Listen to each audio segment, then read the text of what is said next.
இப்போ நம்மளுக்கு ஒரு டிசீஸ் வருதுன்னா, அதோட ரிசல்ட் பார்த்திங்கன்னா, மோஸ்ட்லி பாலியேஷன், சப்ரஷன், க்யூர் அப்படி தான் இருக்கும். பாலியேஷன்னா ஒரு டெம்பரரி ரிலீஃப் குடுக்குறது. அந்த சிம்டம்ஸ்க்கு வந்துட்டு.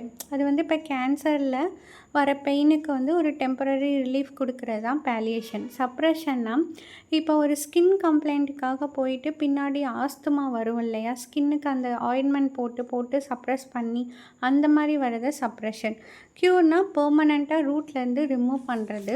ஸோ இந்த க்யூரே வந்து ஹோமியோபதியில எப்படி சொல்லுவாங்கன்னா, ஃபார் எக்ஸாம்பிள் ஒரு ஸ்கின் கம்ப்ளைண்ட் வருதுன்னா, மேலேருந்து கீழ ஃப்ரம் அபோவ் டவுன்வர்ட்ஸ், அதுக்கப்புறம் வந்து வித்தின் அவுட்ஸ்வர்ட்ஸ், உள்ளேருந்து வெளிய, இம்பார்ட்டன்ட் ஆர்கன்லேருந்து லீஸ்ட் இம்பார்ட்டன்ட் ஆர்கன், இந்த reverse order of appearance of அதாவது எனக்கு ஓல்டு சிம்டம்ஸ், பழைய சிம்டம்ஸ் வருதுன்னு சொன்னாங்கன்னா, இது எல்லாமே க்யூருக்குரிய குட் சைன்.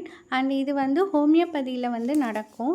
ஸோ இதை ஹெரிங்ஸ் லா ஆஃப் க்யூருன்னு சொல்லுவாங்க. ஸோ இந்த மாதிரி நடந்ததுன்னா அவங்களுக்கு கம்ப்ளீட்டாக க்யூர் ஆகிட்டுருக்கு அப்படின்னு அர்த்தம் அந்த கேஸில் வந்துட்டு.